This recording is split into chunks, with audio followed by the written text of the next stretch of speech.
Good afternoon, innovators, or good morning, depending on where you're tuning in from. My name is David Wright, and I'm your host of the Disruptive Innovators, Champions of Digital Business podcast, coming in very red today, and joined by the lovely Tracy Elmer. Tracy, it's a pleasure to have you on. Thank you. It's an honor to be here. I really appreciate the opportunity. No, it's my pleasure. So Tracy, a lot of folks, I think in the healthcare community at least know of you and some of your work. But for any of our listeners who may not be familiar, would you mind just sharing a little bit about your current role? Sure. So I currently am the Chief Innovation Officer for TrueCare, a beautiful federally qualified health center, community health center set in Southern California, North San Diego County and Southern Riverside County. And I love community health. Every day there's an opportunity to provide help or support. And, when you love problem solving and you love people, it's just the perfect position to be in. So Tracy, no, thank you for that, Tracy. So we like to start each episode with if there was just one piece of actionable advice you'd look to leave the listeners with today, what might that be? Ooh, I love that.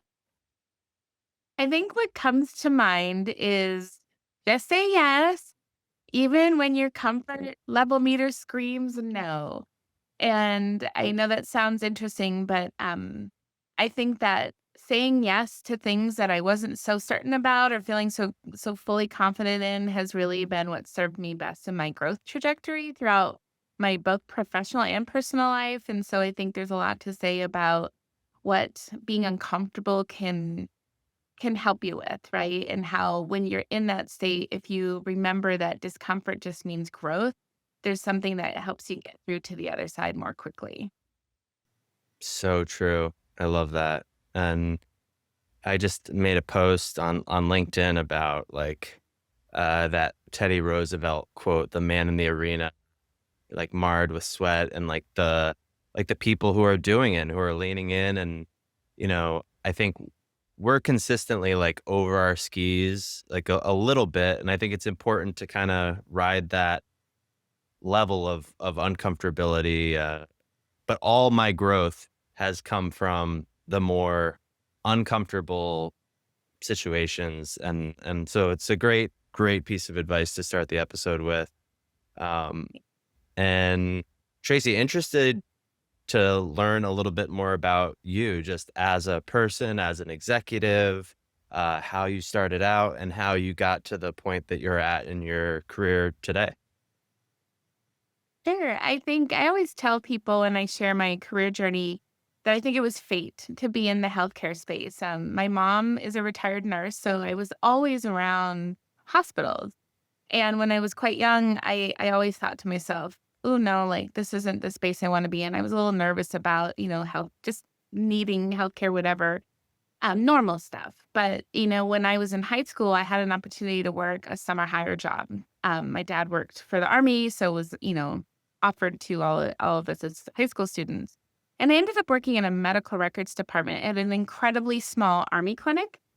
And I'll tell you something, that role, that first 8-week opportunity to work in that space taught me so much that really has stuck with me throughout my journey, including, the joy I got from helping others, right? Just service and helping others to get what they need when they need it. And just, I don't know, something about always having the ideas. Curiosity, of course, fuels everything in an innovation world, but having that interest to learn more and want to understand why things work the way they do, or also find ways to make things work better, kind of like drove me, even in those very early young years. And I was very lucky because when I had gotten out of high school and was in college, I worked, and I actually ended up working in a very small hospital in Southern California as a medical records file clerk. Very humble roots, which I so am thankful for. But I got that role just simply because I had that 8 weeks of experience, which again was a powerful Mm. reminder of experience matters even when it's a short amount of time. But, being in a role back then, it's been a number of years, of course, that really was centered around information, right? And access to health information for the right need at the right time, right? It taught me so many incredible lessons early on and really kind of drove me further into the space. And at some point, technology was being introduced to support and enable workflows. And I was one of the first individuals at the time to get a computer, which makes me sound so old, but to get a personal computer. Right. And I thought, Right. man, that's pretty cool. Like these folks get to travel everywhere. They get to teach people how to use these systems that enable these workflows and make it simpler or easier or faster. And I thought, I want to do that. And so I just kind of started exploring opportunities. And again, I had spent a number of years in health information and ended up connecting with a software development company that really did sell applications directly to support the workflows. And I was still in college. I had to take a longer road because I was working full time at the same time. But they said, hey, we'll bring you on. You can do support, you can do documentation while you're finishing school, and then we'll get you into a project management training centric role. And so I did that. And it was amazing because it gave me such a learning and knowledge around system development lifecycle from end to end. And, throwing you into a support role when you don't yet have the formal training, talk about uncomfortable.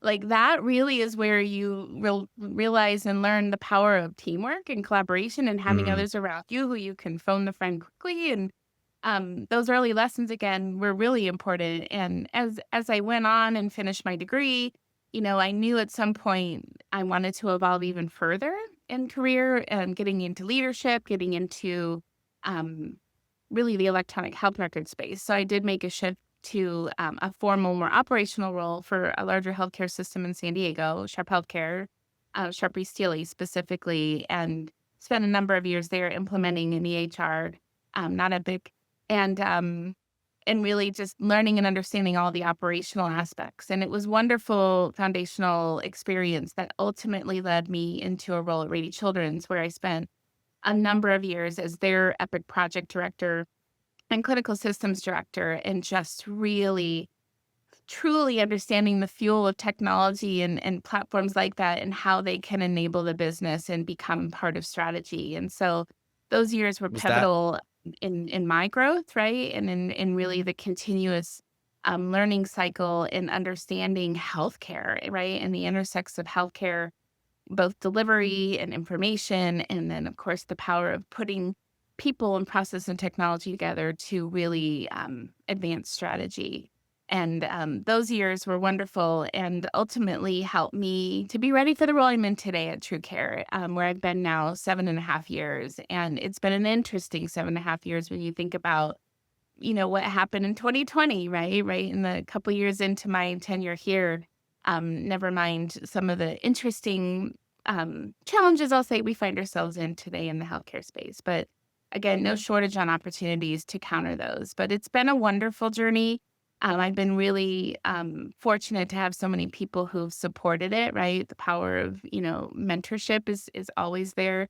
But again, going back to even where I started today, being uncomfortable at times and pushing through that really helped to fuel it.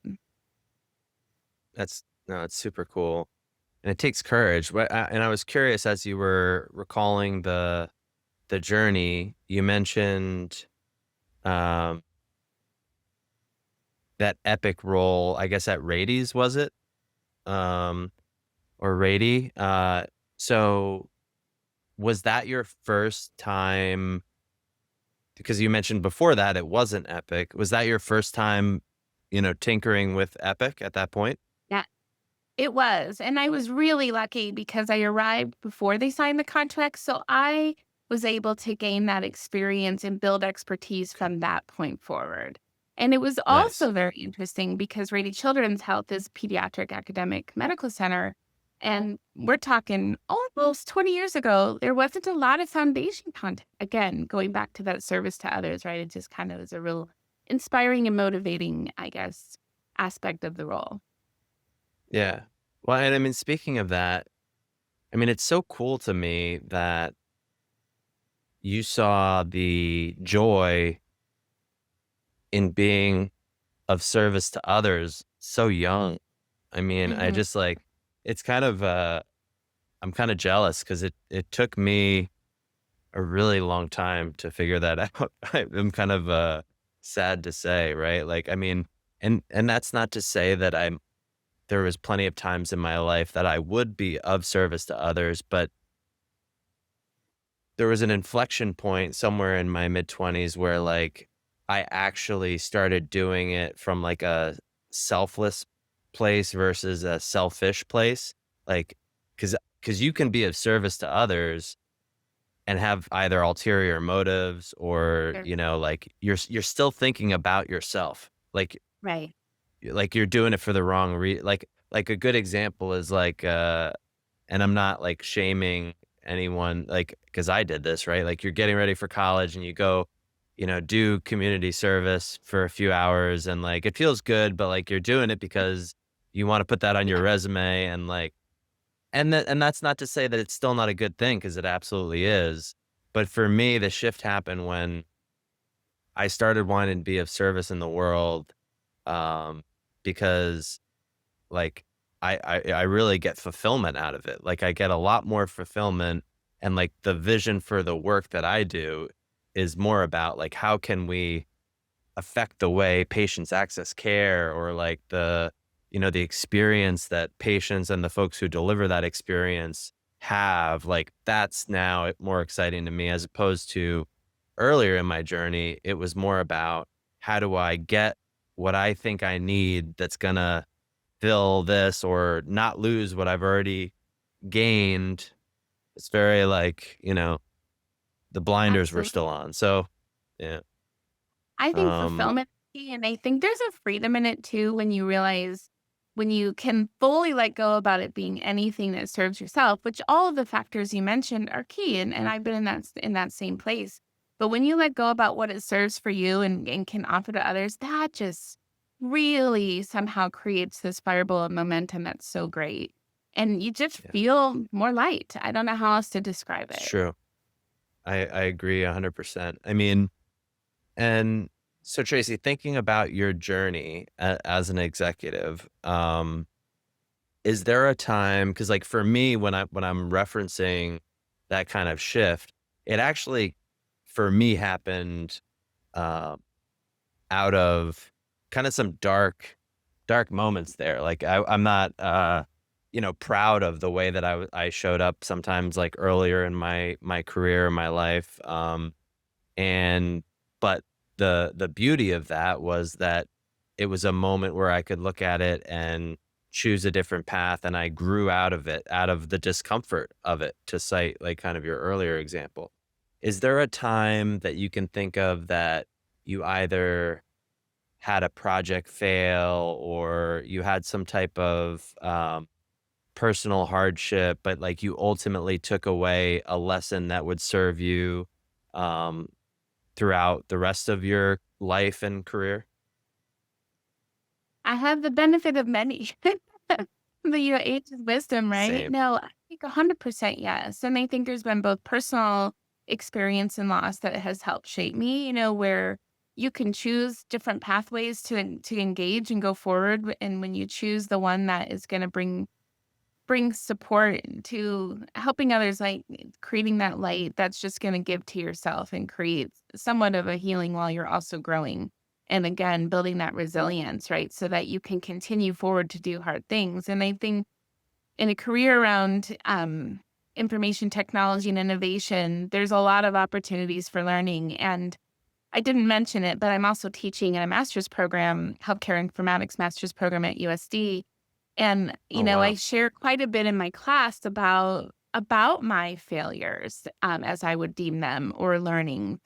And, it's often said that failure is part of the formula of success. And what does failure mean, right? And it could be that you let the person down your team and didn't mean to. It could mean that you didn't meet a deadline. It could mean you went way over budget. There's so many factors. But I have found through time and experience and the areas where I tried to always think I had to have the answer and then realizing later, no, it's better to be honest and vulnerable and share what you don't know because that's where the learning is, right? That's where you're also role modeling for others and creating that culture of it being safe to fail. And as long as you're doing it fast, right, and moving ahead or forward.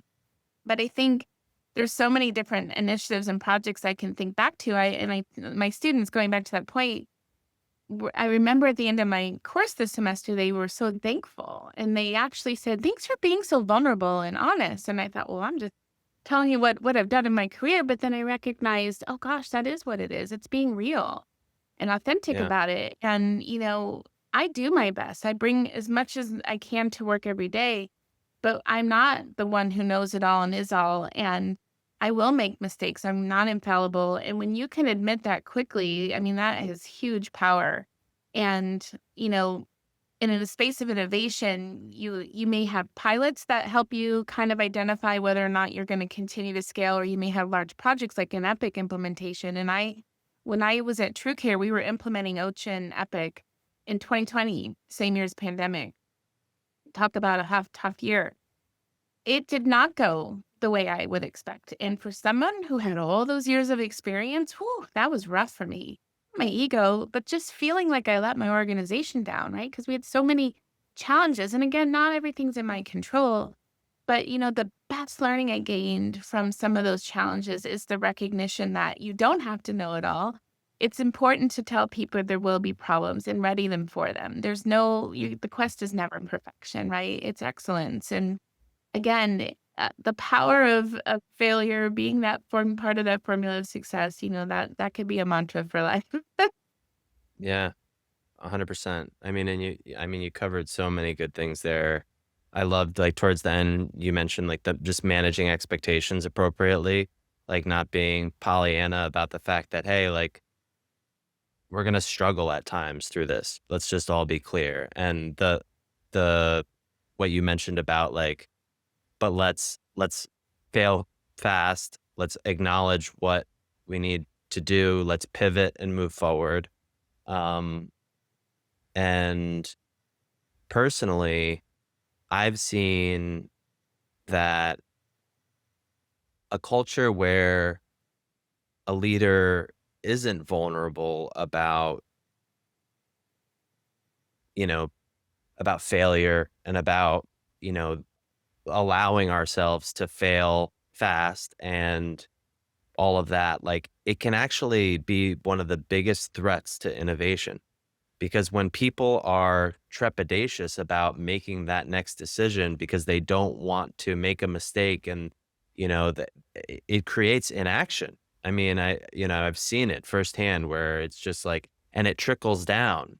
So I don't know. I just really admire, um, leaders that are vulnerable because, like, we are all human and we are all on this journey. And I mean, we look at you. I'm going to speak for the Chime people, right, Tracy? Like, we see you like on stage or like, as like a shining example of like a CIO or a CDIO in Chime, and like almost like you're kind of like, one of those figures that it's just like, wow, it's Tracy. Um, but now to be vulnerable, like, and I thought the same thing of Dr. Chowdhury of Zaffer before I got to know him better, and he told me the story about, like, the internet being down in one of the wards and this child said to him about not being able to reach his dad. It was such a vulnerable story, and I was like, "Oh my god," like, Yeah, so I just really appreciate it because it helps me help other people too, because it makes me feel like I can be more vulnerable as well. 100%. I love that. Yeah. Um, so Tracy, I want to get into a little bit about the work that you guys are doing at TrueCare. Before we shift gears, I always just like to ask either, favorite book that you've read recently, literary piece, you could go all time, or podcast, just anything you might recommend to the listeners that you've been, reading or tuning into lately. That's a great question. And I always think, oh gosh, I really need to read more. I do listen to quite a few podcasts and have some favorites. I think a book I read not so long ago was Michelle Obama's The Light We Carry. And that book for me really resonated. It was incredibly inspirational. It was talking about the times that followed the pandemic and before and just around. And for me, there's a part in her book that I think about pretty frequently, which was, I don't know if you have read it, but she talks about her kitchen table, which is a Mm, metaphor for the inner circle. And like, who do you have at your table with you? Who are your chosen group of folks that you trust? It could be mentors, it could be friends, it could be family who you know surround you and remind you, A, that you're not alone, and B, that will be your truth tellers, right? Or even your blind spot detectors, where you always right. have your cheerleaders and you need and we want and we love cheerleading.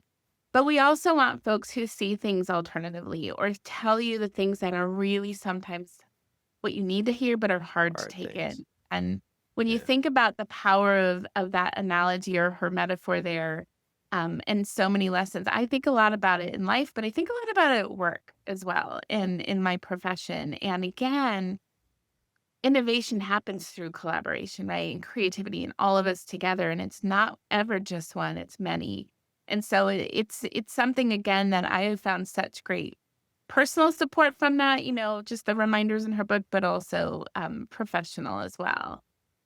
So something I recommend definitely of that read. And certainly there's podcasts, one of my favorites, Simon Sinek, A Bit of Optimism. I Yeah. don't know if you follow him, but I've been Oh, a yeah. long time fan and that's also one I definitely highly recommend. And he has such a wonderful, diverse variety of guests. And again, you can learn from every industry and every leader in every part of our global um, world. So it's pretty fun. I'm glad they're Yeah. No, available. 100%. Good, good recommendations adding to my book list. And no, Simon Sinek is he's the man. Um, so True Care, you've been there a little like over 7 years now. Um, Talk to us, Tracy, a little bit just about your vision for the organization that's derived from the overall mission of True Care and maybe even some of the like key initiatives that you guys are working on. Sure, thank you for asking. Ultimately, our vision is access to compassionate, heartfelt, quality healthcare for everyone in our community. Every single individual deserves that, right? And everything we do strategically and then all the goals that support strategy are all about access, right? And certainly, it's framed into different areas of emphasis from a goal perspective and all fueled by innovation, which is really, again, the best part of my role. And of course, the team who really makes it all happen. Um, when we talk about access, access can mean a lot of things. For us, meeting patients, meeting our community where they are, right? That's key. Access goes beyond healthcare, right? It goes to whole person needs. It goes to community based needs. It relies on, and so much of our time is spent on partnerships, right, within our community, and assuring that access to care, access to food, access to transportation, to housing. I'm so proud of some of the work we've done through the years, but most especially recently with a new street medicine program, for example, that we just started last year. Again, you think about the power of one person's drive, right? And inspiration for them to be able to create that and go where folks need some of the even the basic needs of healthcare, right? And being able to then bring that to life and know that you have folks who readily want to be part of that team, and make a difference. It's so motivating, as I mentioned earlier. Certainly at a larger scale, strategy focused, value based care, right? That's always a huge emphasis. It's really all the tenets and principles around what that looks like around infrastructure, care delivery, and people. It's really reimagining, right? Not transforming, but reimagining how we're going about care delivery along with people and infrastructure. And again, when you think about right care at the right person at the right time, what does that really translate to? And, that's a big part of what we're focused on now with the right governance structure in place and the right type of programming that helps us operationalize this. It's not just a new way for us to serve the future of our business and how we'll support revenue, which fuels your business, right? It's always fueling the impact. It's really just what is the way we're going to be providing care delivery in the future. So lots of focus on value-based care. And of course, within that framework of care delivery, again, right, person, right time, seniors, right? We know we have an aging population in our country. We know that we have many older adults. And so a big focus on what are going to be the specific needs and unique aspects of care delivery for that group of our community. So a lot of emphasis around that as well. And then certainly just continuing to look at everyday access to the affordable means for care, knowing and understanding the climate around us is making it more difficult potentially, or financial support is going to be lacking. We want to focus on folks keeping access to care. Our goal is always prevention, right? Keeping folks Mm, well, keeping folks out of the hospital, doing our part to create the healthiest, well life that folks can really, live. wow. Um, it's I gotta say, it's refreshing to hear. I mean, because I don't you don't always see that in health systems in the United States. It's just what it is. As you may know, I've been spending some more time in the UK, and, like, Mhm. some of the things that they do with community care and home care, it's much more integrated into their health system. Now, there's other things over there that, you could, uh, criticize or that there might be opportunities, I should say, to improve. It's different. It's fundamentally different, but I do appreciate a woman has birth and the nurse is visiting her a week later at her home, as opposed to here you're schlepping into, New York City up to New York Presbyterian with your newborn trying to like, figure it out. Like, uh, there's certain things like that. And like home health in the States is largely completely privatized. Like, I mean, by and large, like there is some home care here and there that's nonprofit but a lot of it is like now like private equity owned or like, it's like, I don't know. It's interesting. But you touched on also like access and equality of care, right? Like how are we making sure that everyone has access to care? And that's a really, you know, I think that is what it's about. I think healthcare should be a human right. I agree. So, 100%. That is a fundamental truth for me, absolutely. what about challenges that you guys are facing, like as an organization? Like, what are some of the things that you have to deal with as an executive that are tricky to navigate, or lately you've been running into X? Share with us. Yeah. I think, you hit on the points around risk around access and affordability, healthcare coverage, right? And again, we exist for all and for everyone, and you don't have to have healthcare insurance to be seen. There's no wrong door to true care and getting access to quality healthcare.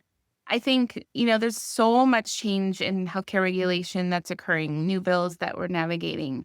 Um, Lots of, I'm going to share, addition of even more administrative burden, right? On top of a very tired, burnt out workforce, right? And so that's the drive for us to look at how do we focus on taking care of our team who are taking care of our beautiful patients and community. So those challenges that have existed for some time, they're getting a little harder because they're starting to be in conflict in part. They're really complicated to work through. Um, and I don't know, I think the uncertainty, right? And just the world, like that, people can't just leave that outside when they come inside to do their roles. So as an executive, like my focus is always on well-being of our workforce, people, right? It's always going to be people.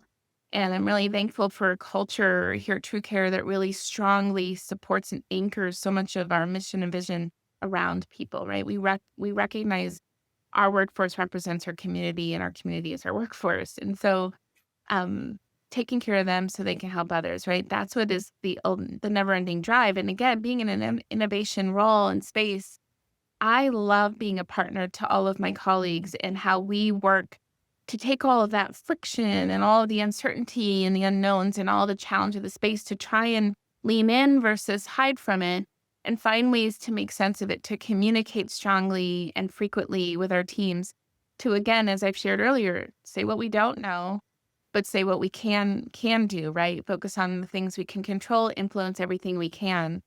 But I think that transparency, communication, workforce support, just really calling, acknowledging it, and naming things what they are sometimes can go a long way in really helping to, again, alleviate the burden people are feeling from not just the extent of change, and it's really that uncertainty that surrounds it.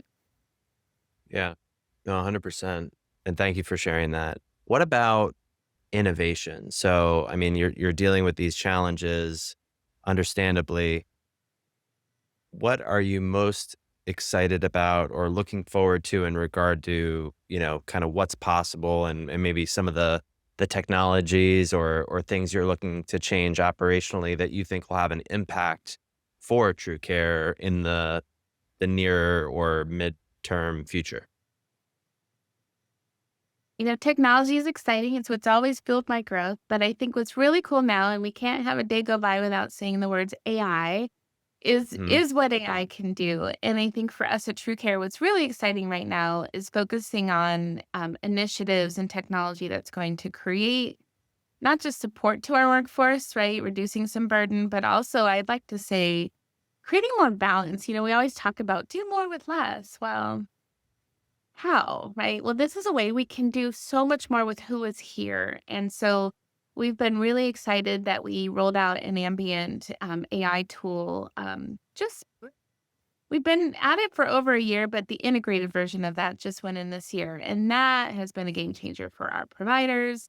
And not because it's not about time saved, it's not about reducing Right. pajama time, which, yes, those things are components. It is doing what we want most, which is fostering connection, right? Creating even more engagement with their patient in the space where they're seeing their patient. And being able to make eye contact sounds so simple to you and me. But if you think about a provider and all the things they're navigating in that healthcare visit, and it's hard to remember every detail. And now you have a tool that's just listening and allowing you to fully engage and immerse yourself with that visit, which I think has never been more important when we talk about what we're looking for from our patients. Trust is everything, right? And so to be able to create a powerful connection like that, that really fosters trust at a time where we want to make sure that connection stays tight has just been so wonderful. We're looking at kind of taking again Agentic AI and rolling that out to our contact center, our call center. And again, it's not about replacing people, never. No, it's about allowing folks to rise even more within their function and roles and build skills and learn to manage the more complex work and allowing agentic AI and technology to solve the simple stuff.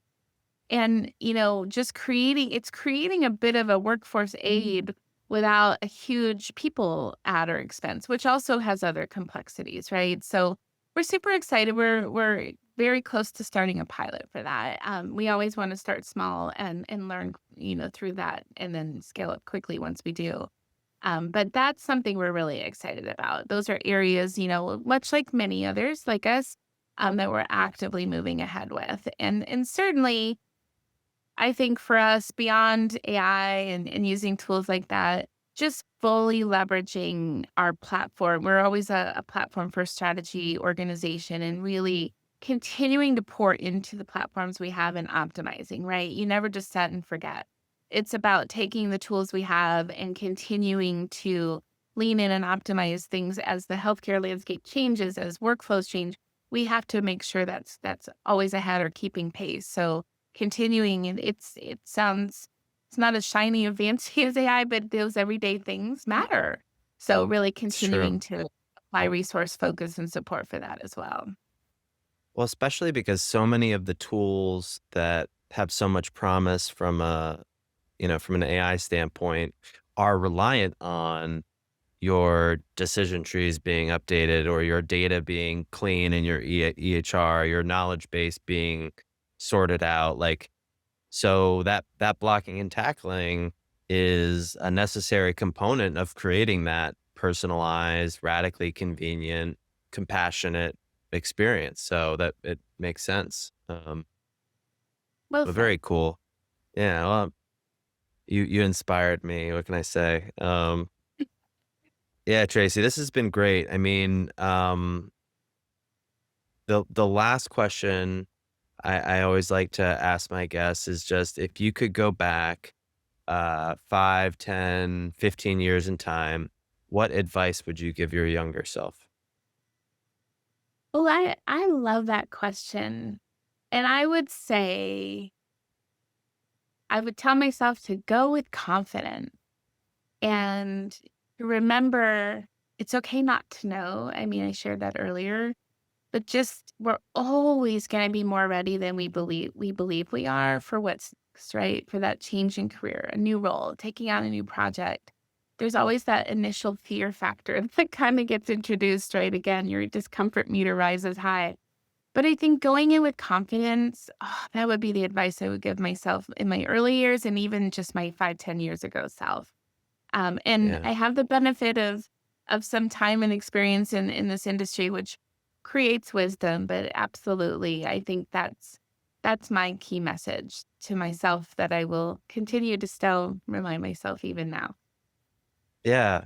I love that. And like walking into that room, like we're all just people, right? Yeah, And if I show up with confidence and I do my best and I leave it all out on the table, I mean, or on the field or whatever, that's all I can do. And then the outcome is out of my hands, right? So all I can do is show up, and if I can show up with confidence, yeah, I love that. I love that. there. Very cool. Tracy, thank you so much for spending the time with us today. I really appreciate it.